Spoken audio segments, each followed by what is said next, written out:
welcome or welcome back. My name is Sophie and I do videos about infertility, weight loss, and anything that might interest me. So today I wanted to share with you guys what it is like to have your first appointment at the fertility clinic, your initial appointment, that appointment that you wait so long to get. And I thought that it could help you guys out if you are heading to your first appointment or if you're just curious, but to know what to expect and what to do beforehand to prepare yourself. So if you're interested in this type of video, please keep watching. And if you could, please like, subscribe, and comment. It helps me out a ton. So let's get started. My initial appointment at the fertility clinic was back in February of 2020.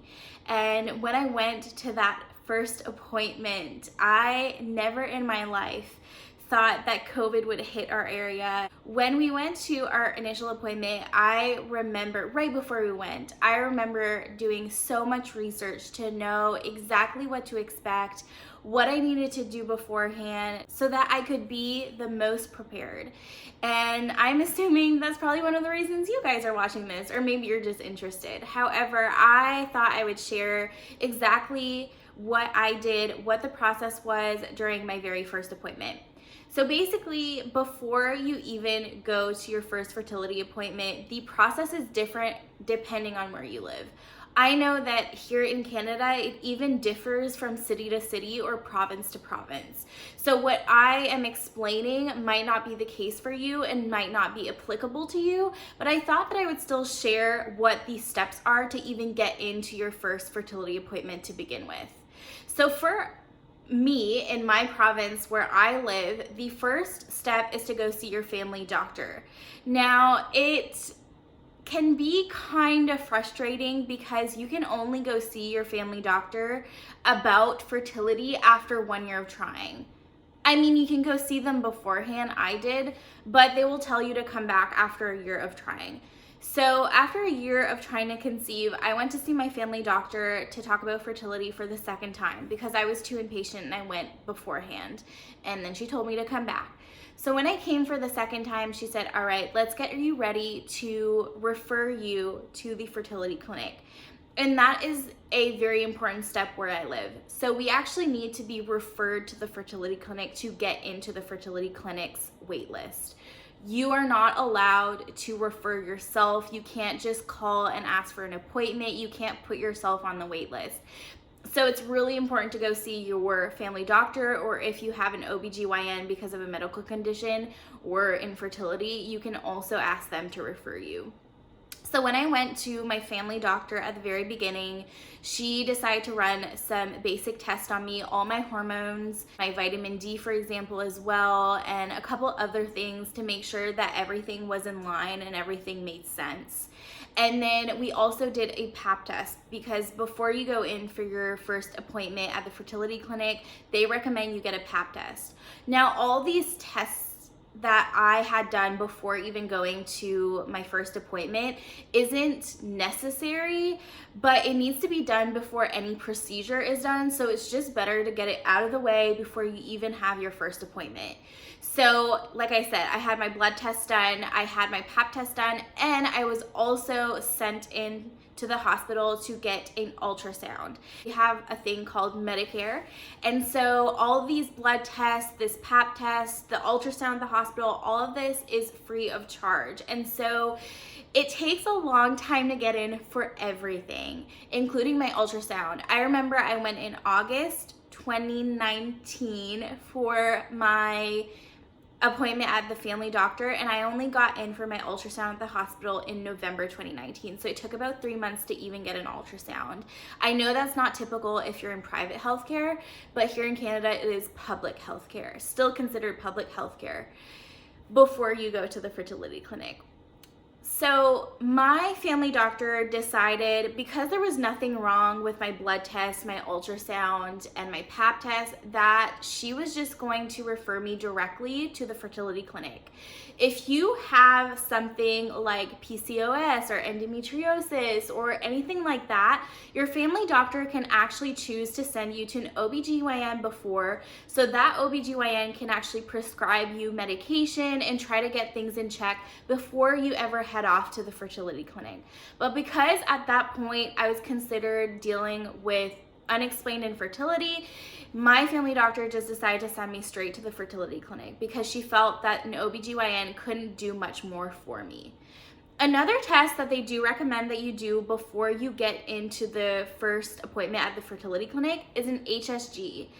However, my family doctor decided to not refer me to an HSG in the hospital. She decided to just send me to the fertility clinic, and the fertility clinic could send me to get an HSG themselves. Thinking back, because of COVID, I think it would have been better if my family doctor would have sent me in for an HSG herself, because I would have gotten in before COVID hit.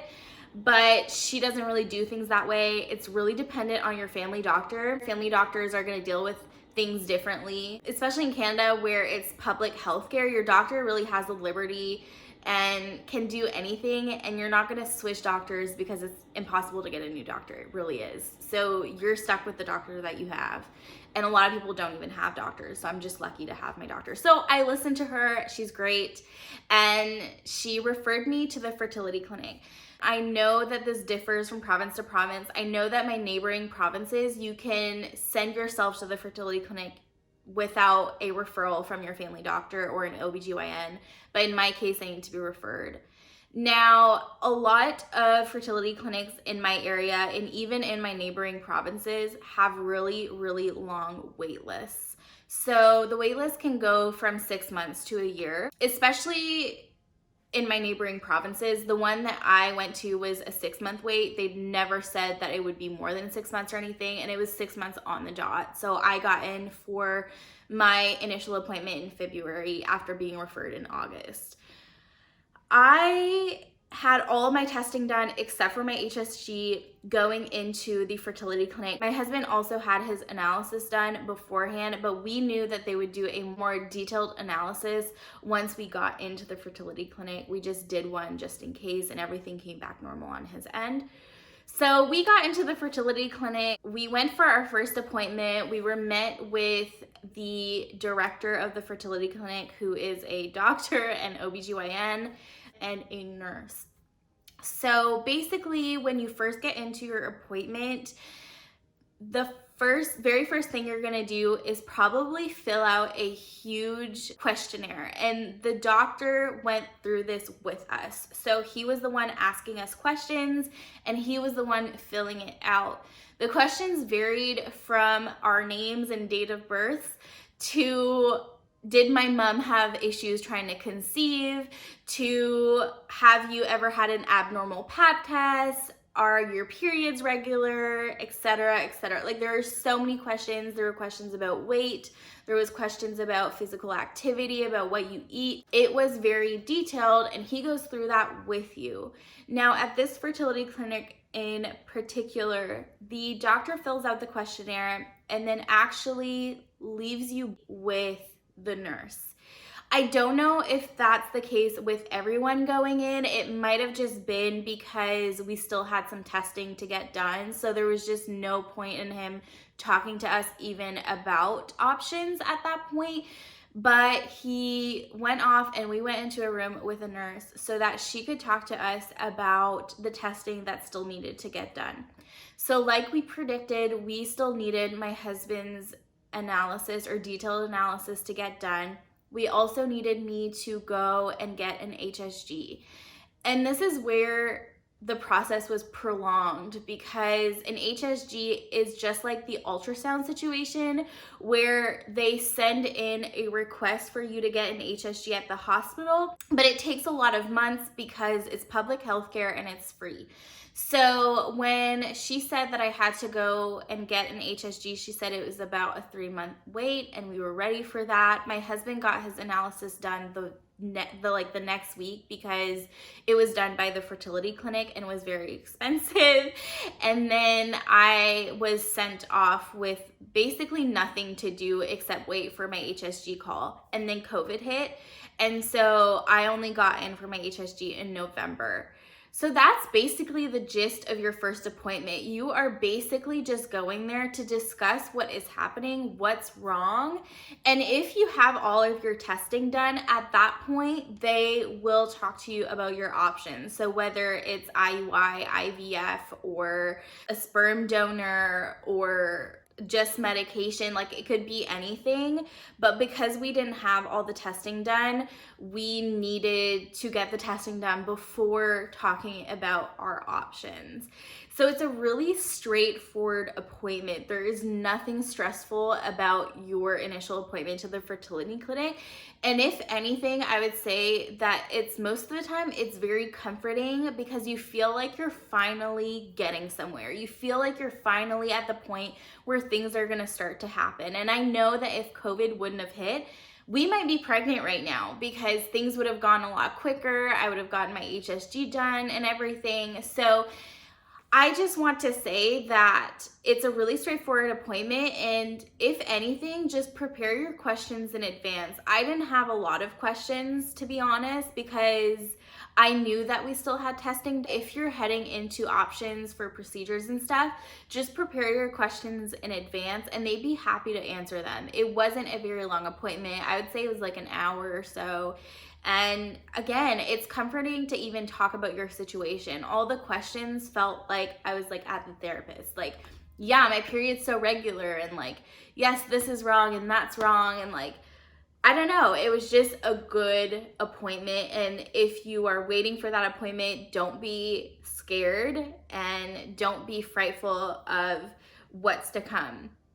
Another little point that I want to say is in Canada, we're so used to having free healthcare, but unfortunately, infertility isn't considered free healthcare. It's actually private healthcare. So if you are infertile, unfortunately, you have to pay to go to the fertility clinic. So there was a fee for our initial appointment. There was a fee for my husband's analysis. And the fees are going to keep coming. So just be aware that if you're having trouble trying to conceive in Canada, or even in the US, I know in the US, you pay for everything. So just be aware that it's a really lengthy, but also a very expensive process. And if you can, just start saving like as soon as you think there's something going wrong, or you feel like you're not going to conceive on your own, because I mean, no one's ready to pay the amounts of money that we're asked to be paying. Like, it's so much money. So just keep that in mind. But it's not to discourage you, it's just to prepare you. So that's pretty much what the initial appointment will look like for a lot of people. It's a lot of question and answer. And they might not be able to give you the answers that you're looking for right on the spot, but at least you're getting somewhere, like I said. And so I hope that gives you an idea of what an initial appointment at a fertility clinic can look like. And I hope this helps you out in any way. Please comment if you've gone through this process, if you are dealing with infertility, if you're going through appointments. Let me know how you're feeling, because let me tell you, it is stressful and I get it. So yeah, just let me know how you're feeling. I'd be happy to answer your comments, and I'll see you guys later. See ya.